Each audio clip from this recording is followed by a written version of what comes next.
everybody? Rudolph Vomit here today. And if you haven't already noticed, it is the new update. And look at this, look what you can do now with the replay playback system. You can see the whole map. You can look at all the tanks, you can pause, you can slow down time. It looks absolutely awesome. What I like about this is that you don't get like just one side of the battle. You can see both teams. You can kind of be the omnipotent. But I mean, people like myself already know how this battle is going to go. So, let's kick it into high gear and see where this goes. Now, today I am playing in the brand new, where am I? Oh, I lost myself. I am playing in the brand new Stridsvagn S1. There I am. Ta-da! I guess I don't appear gold on my own screen. But here it is. Here is the brand new tank. And yes, it does totally look like a Lego. Look at this thing. Oh, goodness me. I'm having trouble with the controls. Look at that. It looks like a Lego, but let me tell you right now, guys, this siege mode is absolutely awesome. We're going to see me activate it here in a second. Get some shots on these guys. There it is. And now I am slowed down. But when you are slowed down in siege mode, there is one thing that changes. You get a much better gun performance. And so the difference between siege mode and travel mode is siege mode is you basically turn into a bunker. And when you traverse your tank, you still keep that camo net, which is very interesting indeed. So what I like to do in the Stridsvagn is I like to get into a spot where I can see everything, where I can remain concealed, and where I can just kind of slowly but surely pick the enemies apart. Because with 288 millimeters of penetration, that's not too hard of a job for the Stridsvagn S1. Now, when I first initially got this tank, I was having a little bit of trouble. My statistics weren't very good with the thing, because I was just really struggling to play it, because I didn't know how to play it. I didn't really know. I'd never played a siege mode tank before. And so I was kind of in this position, well, what do I do? What am I supposed to do? Should I play like a Waffenträger? Play really, really passively? Play kind of like a Grill 15? Where I'm passively, but I have the ability to be aggressive? Should I play like a Foch? Where I use my armor to advantage? I know that sounds kind of bizarre, because the Stridsvagn only has 30 millimeters of armor. But like a lot of you guys probably know, there is the overmatching rule. So unlike the UDES 03, which is the standard tier 8 premium or tier 8 Swedish tank destroyer, which only has 20 millimeters of armor, that tank can get overmatched by guns 61 calibers or higher, 3 times the thickness of the armor. The S1, however, can only get matched by 91 millimeter caliber guns and higher. But in this kind of matchup, it doesn't really matter now, does it? Most of those tanks, if not all of those tanks, have higher than a 90 millimeter gun or 91 millimeter gun. So you can do work with the armor when you are top tier, but when you're bottom tier, or perhaps it's like this where there's plenty of tier 8s to go around, I wouldn't rely on the armor very much. And I would start to rely on that siege mode and that fantastic gun. Now, when you aren't in siege mode and when you are in travel mode, as you might be able to tell already, the gun is 100% fixed. You cannot move it left, right, up, down whatsoever. So that's what I was kind of saying earlier, when you have to choose between shooting and driving. Which again for me was kind of hard to get used to. But after a couple games I felt like I'm starting to pick up on it. I'm starting to get it a little bit. So is the Stridsvagn worth your money? It is a question that you guys might be getting. And I'd say if I were you, And I had experience playing tank destroyers. You've played passive tank destroyers, like the Waffenträger line. And you've also had the pleasure of playing aggressive tank destroyers, such as tanks possibly like the Ferdinand or the Jagdpanther II that can rush into an aggressive position, use their amazing superstructure armor and guns to rip apart the enemy. Then by all means, if you've played both of those, then this is probably the tank for you. Because it can have the best of both worlds. I wouldn't rely on the armor, but it can come in handy. And when you don't have a 91 caliber or higher gun, that is going to be a very, very hard target to penetrate. In fact, I'm pretty sure it's impossible unless your gun does have the ability to fire heat.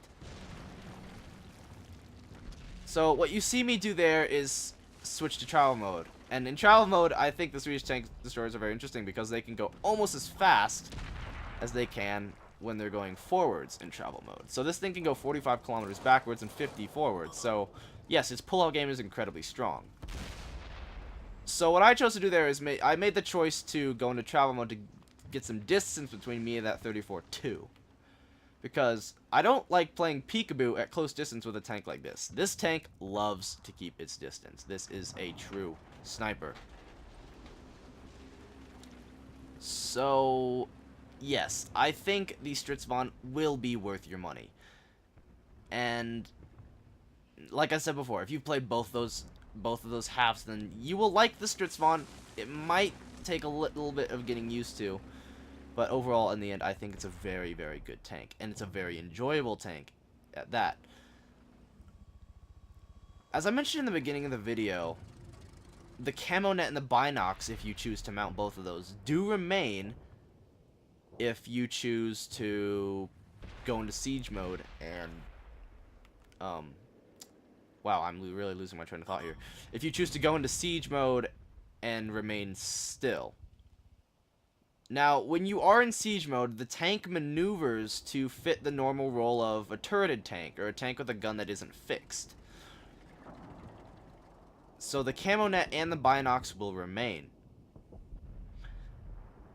And switching to siege mode from travel mode takes, interestingly enough, shorter time than it does to switch from travel mode to siege mode. So you can pull out a lot better like you saw me do there.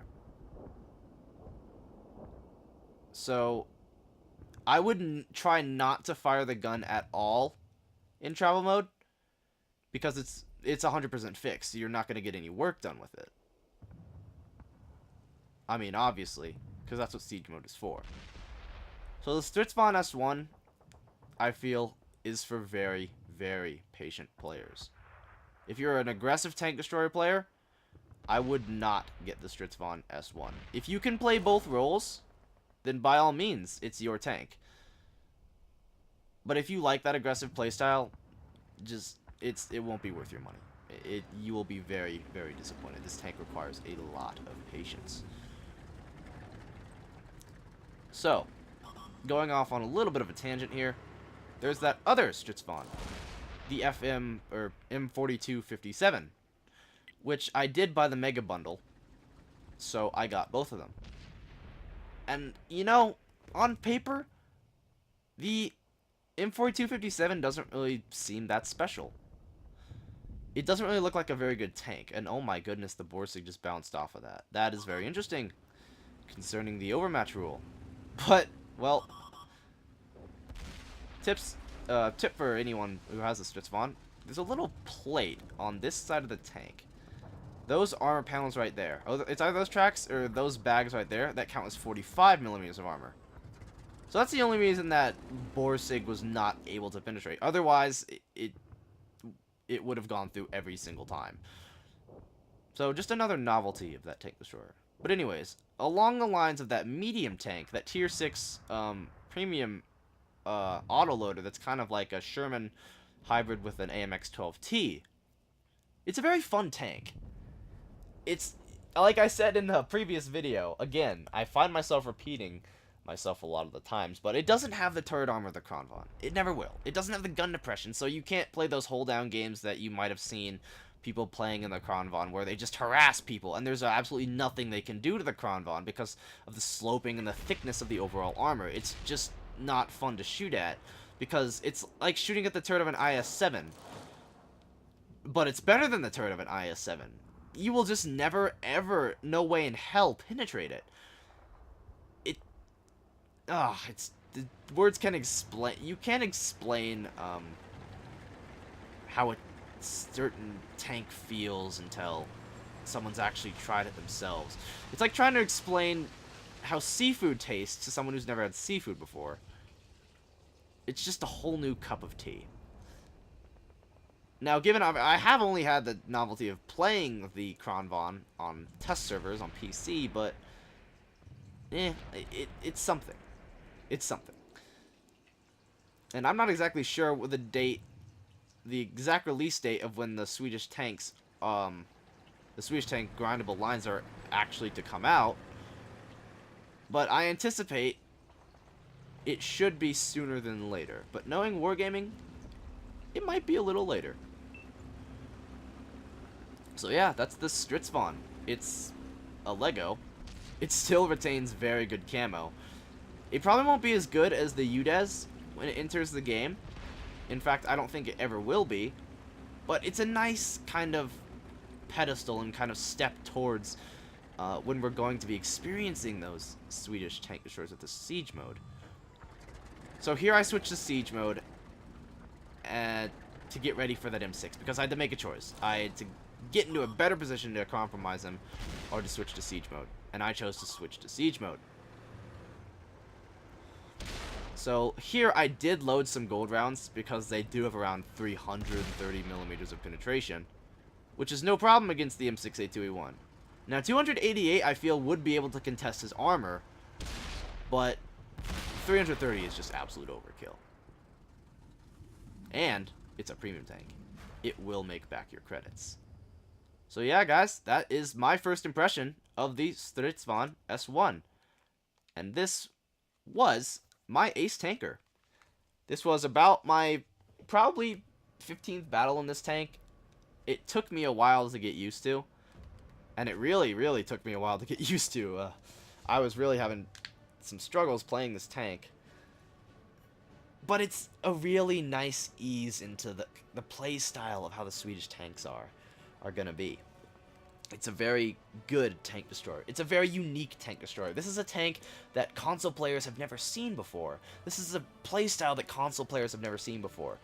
And so if you are if you can play the passive tank destroyer role and you're very comfortable being patient, then this is the tank for you. Do not hesitate. Don't miss it before it's gone. This is an amazing tank. Thanks for watching, guys. I hope you enjoyed my video. I know I kind of rambled a bit, but hey, I didn't write a script for this one. I kind of felt like I just needed to get the material out there because this is just one of the things that you guys some of you guys might just not want to miss.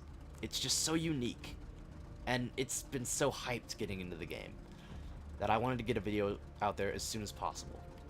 Yes, I absolutely love this tank. It will get some time to get used to. I promise you that. Even if you've played on the PC, it will get some time to get used to. But overall, this is a very excellent tier 8 premium tank to get, and it will ease you into the Stridsvagn 103B, 103.0, and the UDES 03 nicely. Anyways, guys, thank you for watching. I hope you enjoyed the video, and I will see you soon with a quick cap of this tank.